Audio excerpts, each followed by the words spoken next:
So happy to see you today.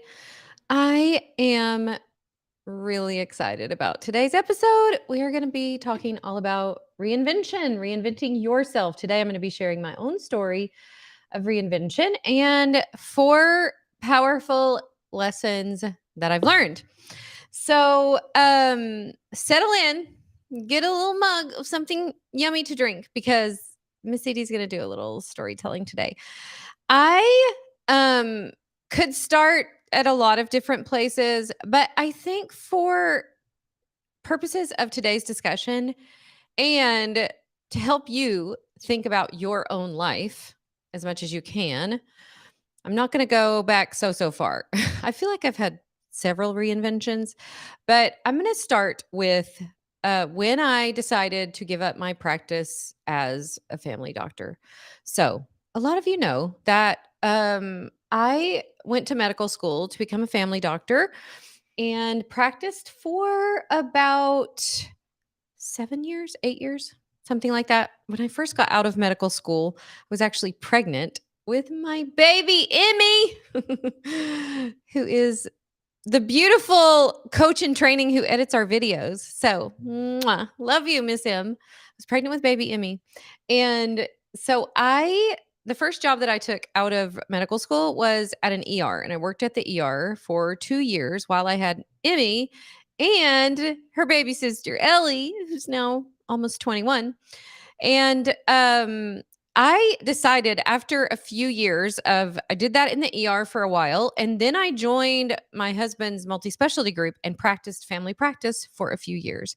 And then as the kids got older, Emmy was having some really bad meltdowns after school, and I started feeling this nudge to stay home. My older kids, Taylor and Katie, were in sports all the time, and I just started feeling the nudge to come home. And I, at the time, was doing very well, as you might imagine, as a family doctor. And it was a huge decision and it was a lot to give up. It felt like at the time a lot to give up. So in 2007, after 13 years of college, medical school, residency, all those years of practice, I walked out of my office and really never looked back. And I was terrified. I was in a state of grieving, but I was also so relieved. There were so many things about medical practice that I loved, but there was so much about it that I didn't love. And I felt this such an intense pull to be with my family as much as I could be during this stage of life. And thank goodness I had a lot of support, especially from Stevie. He was fully supportive of what I wanted to do, but I think we were both scared because we had built our lives, as most of you know, if you've ever made a big change like that, we had built our lives around these two incomes. And to all of a sudden be making $150,000 less felt really scary.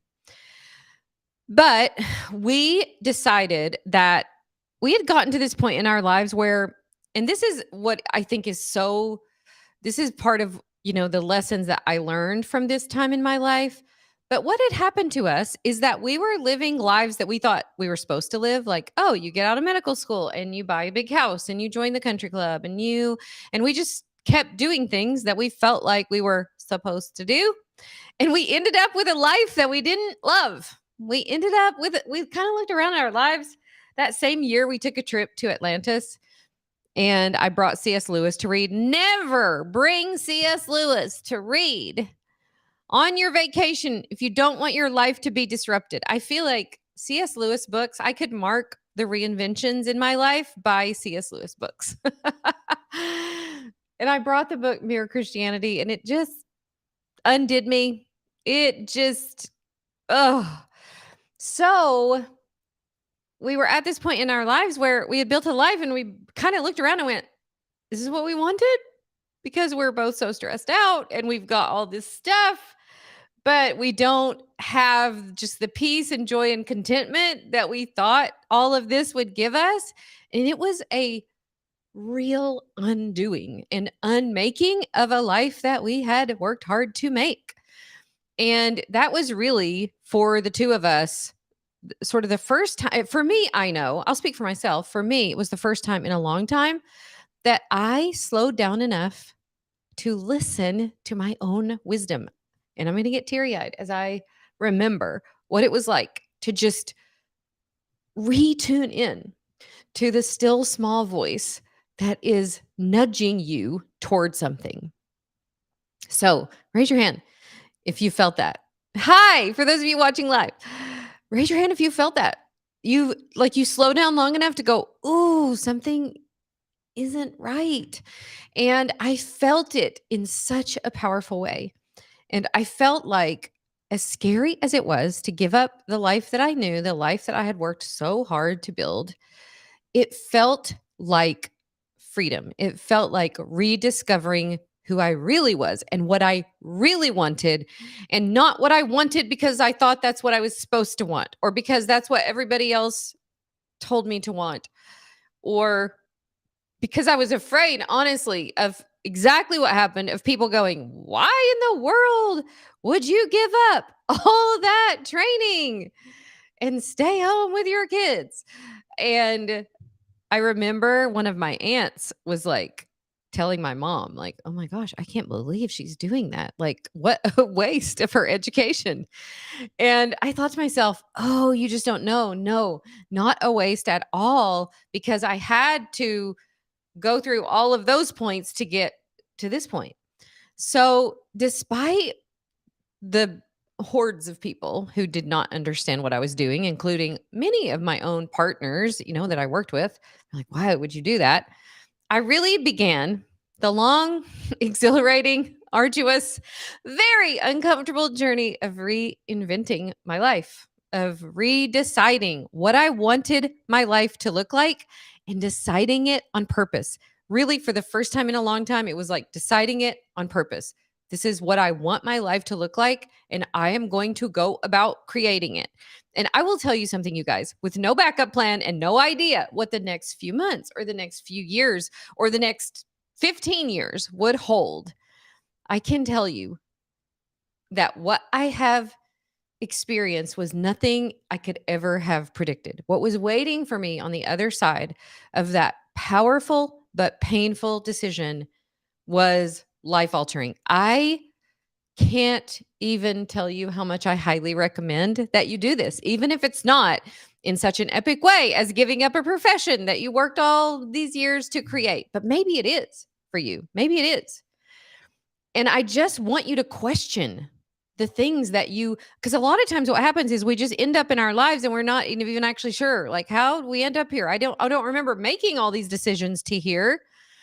And I just want you to be willing to reimagine your life in a different way. I couldn't have even predicted what my life would look like now. I feel like in so many ways, I just have a total dream life. And it's not that my life isn't hard, but it feels like I have finally integrated all of me into my life. So, a little bit of a backstory. When I was practicing medicine, those of you who know my personality know that there is the part of me, obviously, that loves the science, and I love serving people, and I love helping people heal. But there's also the part of me that I have always, from the beginning of my training, felt like hospitals and clinics it's so institutional to me. I'm like, where are the lamps and the books and the candles? Back then I didn't have diffusers yet. And so when I created my own office, I made my office look like a place of healing, like a comfy living room, or I hung art on the walls and I had lamps in the room. And I wanted to create this ambiance of, well, look, this room that I created here, I wanted an ambiance like this. I'm like, this is not a place where people can heal. It needs to be more inviting. It needs to speak of goodness and beauty and love and all of this. And of course, that to someone in traditional medicine, that sounds crazy. But there was part of me that I always felt like I had to hide away. Some of you have heard this story before, but the first time that I ever went to like a real medical conference, I took a study course for my board exam for family practice. And I seriously was so out of place at that conference. I walked into that conference full of men at the time, like in golf shirts and suits and, like real briefcases. And I came in a sundress and my denim jacket and 16 tubes of lip gloss and a whole pack of like colored pens and highlighters and notebooks. It was not hard to figure out which one of these does not belong here. And it was kind of like the first time that I bumped up against, oh, there is something about me that I feel like is hard to bring to the table here. And I did it the best I could, but I always was bumping up against, I want to bring all of me. And I want to bring the part of me, even when I was practicing medicine, I so believed in the integration of the whole body and in the mental and emotional aspect of it. And I had so many good professors in medical school that taught me about that. But then when I got into practice, it's like, no, we just treat the symptoms. We just give them a prescription. I was like, no, that's not what I believe. And so when I gave up my medical practice, for sure, it was a time of loss and grieving and some confusion, figuring out, what my life would look like. But I also do believe that I never would have had the life I have today if I had not been willing to make such a huge, powerful reinvention, such a huge, powerful decision. And since then, oh my goodness, the healing that I've had in my own body, the healing that I've had in relationships. I've healed my relationship with my past. I've healed my very broken relationship with money. So many things, built beautiful, amazing, nourishing businesses, created a home that feels like a sanctuary, adopted the most amazing little boy, just like so many things, like literally my dream life. And I don't think that that would have been possible if I wouldn't have been willing to just decide again, is this what I really want for my life? Am I using all of my gifts? That's the other thing that's so important here to remember is that are you bringing your full power, your full self, your full giftings to the table? And here's what I hear from so many of you. You're not. You have this sort of lack of confidence that maybe what you've been given is not what you're supposed to share with the world. You doubt yourself. You feel like, oh, well, I did my thing. And you feel like that this phase of life that you're in is not a phase of life where you can be giving your gifts. You diminish what you've been given. You try to be like a watered down version of somebody else instead of the potent, powerful version of you that God made. And as I watch my clients and the people in my community and I talk with them and ask them, like, tell me more, like, what is it? I just find that we have so much potential in us that has stayed at bay, that's not been unlocked, so much within us that hasn't been given out and used. And I was living the same life. I was living the same lie, believing like there was something down deep where I was like, I know there's got to be something where I can use all of these gifts. I know there's got to be somewhere, somehow, where I can love beauty and design and cooking and creating and serving and using my gifts. And lo and behold, the more I was just adamant that God didn't put that dream in here for nothing, I ended up finding it. I ended up creating it. And that is what I love to help other people do. And I feel like I'm at that crossroads again. I was on a plane where was I coming back from? Oh, I was coming back from Big Sky. I was on a plane coming back from Big Sky in December or in January, early January. Yeah, it was the day before my birthday. Is it this? It is this. It's this very planner. As you guys know, we have our 90-day dream planner that I created. And in the first of this dream planner, the first pages of the journal are about 7 or 8 pages of me just dreaming on paper. What would it look like? How How am I still holding myself back? What is possible for me that I haven't even thought of yet? How can I? This was the other thought that I wrote down, and I've been thinking about it ever since January, is what would it look like to 10x the contribution I'm making to my family, to my health, to my business, to my community? What would it look like to 10x my business and my life? What would it look like to 10x the amount of fun and adventure and joy I experience? What would it look like to 10x my spiritual walk? What would it look like to 10x my life in every direction? Maybe I'm only operating at 20% of what's possible. And I really have begun to realize I think that's probably true. And I feel like I'm on this edge again of doing that, on this edge again of like, what have I not been willing to feel? What have I not been willing to heal? What have I not been willing to do, to acknowledge, to believe? And it has gotten me to this place where I am so excited for life and for what is possible and for how I can help other people and for how I can step into what I'm supposed to do. And maybe for you, you're at a point where maybe you don't need to burn everything down and maybe you don't feel like everything's about to change. Maybe that's my drama queen, but I feel like we're on the edge of everything changing again, and I'm so excited about it.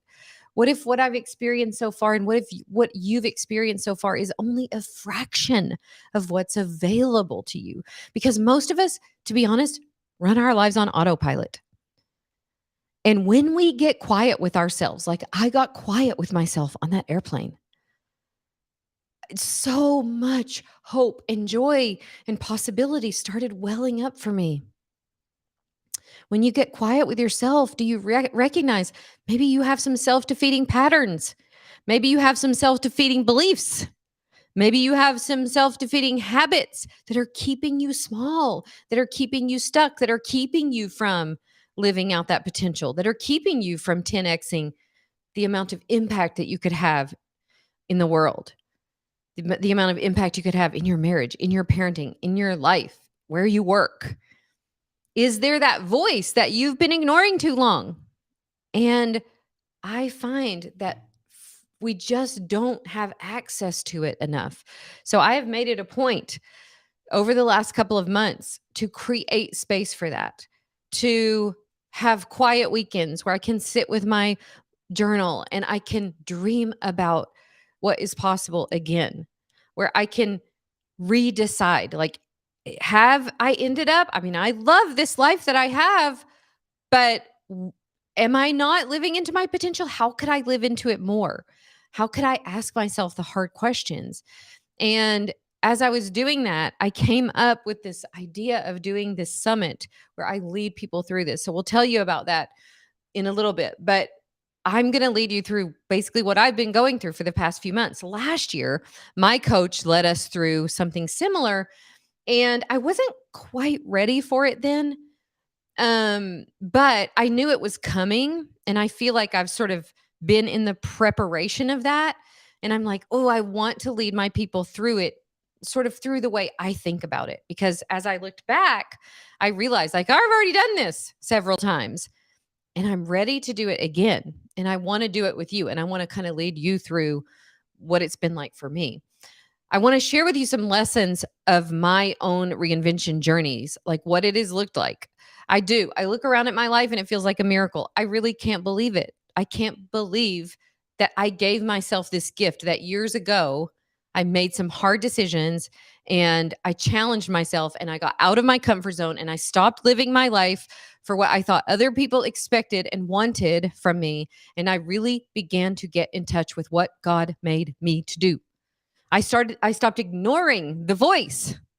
It's so easy to cover it up, you guys. We cover it up with everything. We cover it up with food and drink. And I covered it up with shopping, or we cover it up with scrolling, or we cover it up with, working. I have this addiction to approval and achievement. And what would it look like to not live from that? And I have had to figure that out over the last few years. Who would I be without a white coat and the identity that I had formed around being a doctor? And I've had to learn how to decide who I am apart from all of those things. Who am I and what have I been created to do? And what gifts has God given me that I've been hiding away, that I've been afraid to share, that I've been uh, too doubtful, too disbelieving to share, to uncover. And as I've gone through my own journey and as I continue to ask myself these questions, I want to share with you a little bit of what I've learned along the way. The first lesson that I've learned is this: it will take more courage, more time, and more discomfort than you think. You guys, this one is big because I realized when I was making such a huge change that there were a lot of people disappointed in me. That there were a lot of people who were like, man, why would you do that? Like, why would you go through all that and then to do this? And I had to be willing to disappoint people in order to not disappoint myself. And some of you are living a life right now where you're disappointing yourself. You're not doing the thing that you know you've been called to do. You have been ignoring the voice for far too long. You have been living according to what other people think. You have been living from your limitations. And I get it. There's so much comfort in doing that. But what if you decided, instead of living from your limitations, what if you decided to live from your possibilities? What is possible for you that you haven't even considered? Because you're just trying to not rock the boat. You're just keeping yourself small. You're just keeping yourself stuck. But I talk about this a lot in my program. But when you hide yourself, you don't just hide you, you hide the God of the universe who lives in you and the gifts he's given you. So, what would it look like to stop worrying about what other people think? What would it look like to face your fears, to face the shadow part of you, or the part of you that you haven't been able to quite integrate into your life? You know, I lived for so long ashamed of my past, ashamed of what I had been through, ashamed of what I had done. And I finally came to terms with that past and wrote a book and outed myself. And when you out yourself, nobody can out you. When you have the courage to be who you really are, nobody can cancel you, because nobody can cancel the person that God made you to be. And how have you been ignoring that? And how have you been dismissing that? And how have you been hiding that? It will take courage and it will take time. You will have to learn how to trust yourself again. And you will have to connect with what really matters instead of what matters to society or what matters to other people. And it took me, this has been a long journey for me. This has been like several reinventions. This has been deciding over and over to go deeper into the gifts I know I have been uniquely given to give away. And how can I do that? How can I be courageous enough to keep doing that, to keep showing up, even when it's hard, even when people don't understand? Lesson number 2. It's about making the changes you need to make from a place of love. Now, this is not how I started out. I started making changes from fear. Well, my initial change was fueled from love, but then I had so much fear come up and so much doubt come up and so much stress come up. And it has taken me a long time to learn to make change from love, loving my past in order to heal from my past, loving my life in order to change my life, loving where I am right now, loving my body, loving the state that my health is in order to make change, because I do it from love, not from fear or hate or scarcity or lack or stress or approval. And newsflash, your brain doesn't want to change. It wants to stay. It wants you to stay where you are because that's easier. You already know how to do what you're doing. You know how to be where you are. You don't know how to get to your future self that is more powerful and more loving and that highest form of you. I kept thinking to myself, there's a version of me that is more loving and more disciplined and more nurturing and more fun and more adventurous. And in order to become her, I have to be willing to first love where I am and then learn to live in that future version of me. And your brain won't like this. Your brain will want you to stay where you are. You have to make a commitment to yourself and to the God who made you that you are ready to be your best self, no matter what it takes, even when it's uncomfortable, even when it's scary. And you have to do this on purpose. And it's so much easier when you do it from a place of love. With change often comes resistance. And you know why? Resistance comes because this is important. There was so much resistance to me making the change that I made when I decided to give up my practice. Why? Because it was so important. There's no resistance when I lay on the sofa and watch Netflix. My brain is perfectly content for me to do that. But when you start doing something important, when you start offering your gifts, when you start truly unlocking the potential that is within you, daring to live fully you, fully in your purpose, you will have so much resistance. But I want you to also realize that you have so much power inside of you. You have so much potential and so much so much power that can be unlocked when you decide to step up to your life, when you decide to make some powerful decisions. I want you to ask yourself this: what needs to change in order for you to become everything you could be, that version of you 5 years from now, 3 years from now, 6 months from now? I actually, and what I'm going to be teaching in the Reinvention Summit, I actually believe change doesn't have to take that long. Sometimes it does take a while, but also sometimes it's like quantum, it's like instantaneous. I feel like when I was journaling that day on the plane, I just felt a shift. Like, I'm different. I'm thinking differently than I thought an hour ago. It can be instantaneous. What needs to change in order for you to become everything you could be? Third lesson: the process of change is about fully embodying and becoming who you were created to be. I think all of that is already inside you. You don't need to go out and find something. It's already in you. You got to remove the blocks that are keeping it hidden, that are keeping it stuck. It's a process of intentionally unlocking what's already in you that God already put there, becoming more fully you. You know, I love the quote: to love someone is to see all their magic and to remind them of it when they have forgotten. We've forgotten our magic. We've forgotten the thing that God gave us uniquely to give to the world. So, becoming that version of you in the future that's more loving and more nourishing, that highest version of you, that fullest expression of you, will require that you up level your self-concept, how you think about yourself, that you decide on purpose who you are and who you want to become in the world. Your best and highest self is already there, waiting to be unleashed. I truly believe that in so many ways, I don't even know what I'm truly capable of. I believe you don't, because we have a ceiling on who we think we are and who we think we could be. And we take in these messages that we hear from everybody else, that we've had from childhood. And I promise you, there's so much more potential for you. You're capable of so much more than you believe. Can you learn to live from that potent, powerful, alive, passionate version of you that has not yet been unlocked? The fourth lesson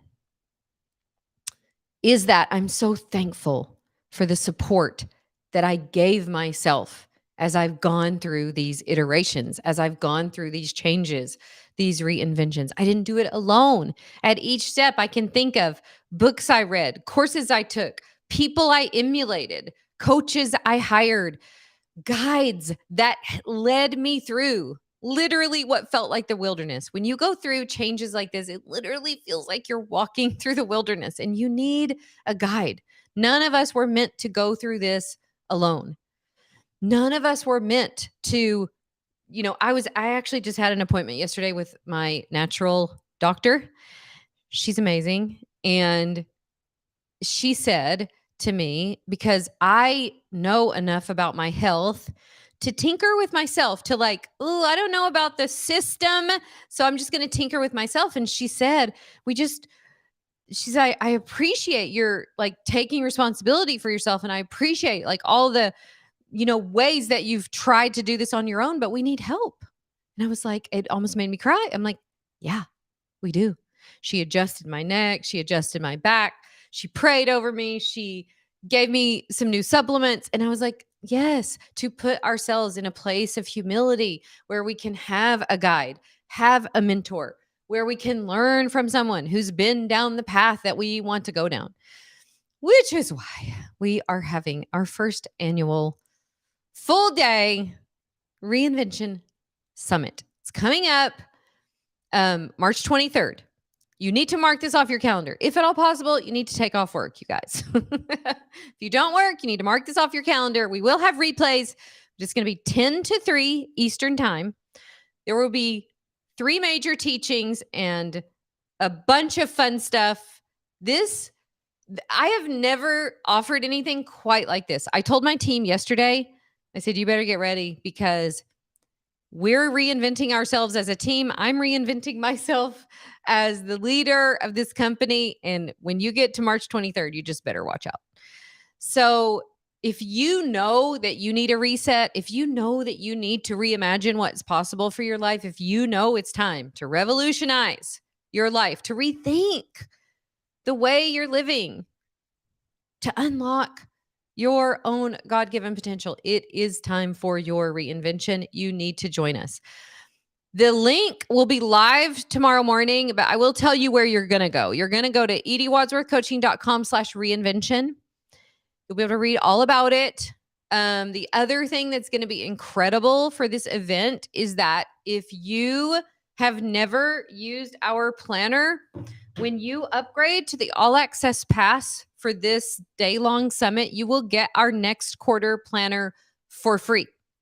So it's $7 to attend the event. By the way, such a no-brainer. You do get limited replays with the $7 event and the workbook that comes with the event. So you get to attend all day, get the replays, you'll get access to the whole day. If you upgrade to the $27, you will get a free planner shipped to you, dear ones. That's almost the cost of the planner itself, which we normally sell for $25. But for $27, you get the summit, the free planner, and I'm going to be doing a series, I think it's the week of March 13th, that is called Reinventing Your Mornings. So I'm going to do a series, and if you join this Reinvention Summit before the 13th, you get access to that Reinvent Your Mornings series. So you guys, March is about to get good. March is about to get so good. I can't wait to see you there. If you are already in my program, remember, you do not need to sign up for this. You get this event for free as being part of our Life Mentoring School community. But I can't wait to share more of it with you. This event is going to be an event you do not want to miss. I really do believe that for so many of us, this is going to change everything. If you are ready to get the clarity, the skills that you need to truly unlock your potential, live your purpose, you need to get yourself to this event. We are going to give you so much inspiration, but so many practical tools to help you finally make the changes you want to make so that you can make the impact you were called to make. This is going to be an incredible event. I can't wait to see you there. So, ediewadsworth.com. No, ediewadsworthcoaching.com/reinvention. Can't wait to see you there. Love you.